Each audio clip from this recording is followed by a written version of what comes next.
Good morning, you amazing people. Eli back at it again with your Monday Memo.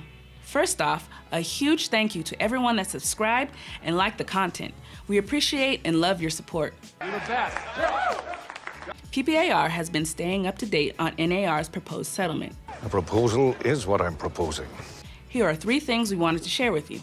First, be aware that there has been a lot of misinformation in the media regarding NAR's proposed settlement that's causing a lot of confusion. Yeah, that happens a lot.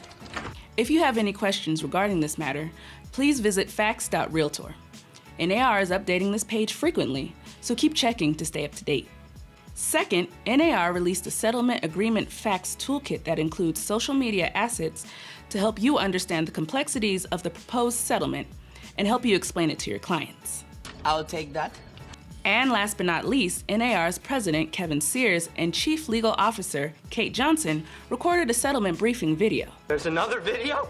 This video goes more in depth regarding the release of liability, the MLS, written buyer's agreement, and more.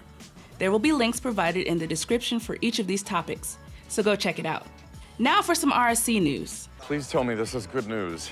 Starting today, April 1st to Friday, April 19th at 5 p.m., the application to join the RSC Board of Directors will be live.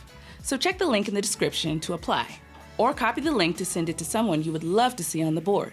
I don't want to do it. Manny wants to do it. While you're at it, send them the link to this video so they can be a part of the super cool Monday Memo Watchers Club. It's a thing now. I love clubs. What is also a thing is the Pikes Peak Open House Weekend. The last time this was a thing was way back in the year 2019. Man, time flies. Those were the good old days. Anyways, this is a great time to encourage sellers to hold an open house and display their beautiful home for potential buyers to see. And maybe the nosy neighbor that always wondered what they could have bought. Is she talking about me? Plus, you as a local realtor can share your expertise with potential clients. The dates are on May 4th and 5th. There will be a link in the description with more information about the event. Well, that's all I got for this Monday Memo. Again, a huge shout out to the super cool Monday Memo Watchers Club for tuning in. Peace.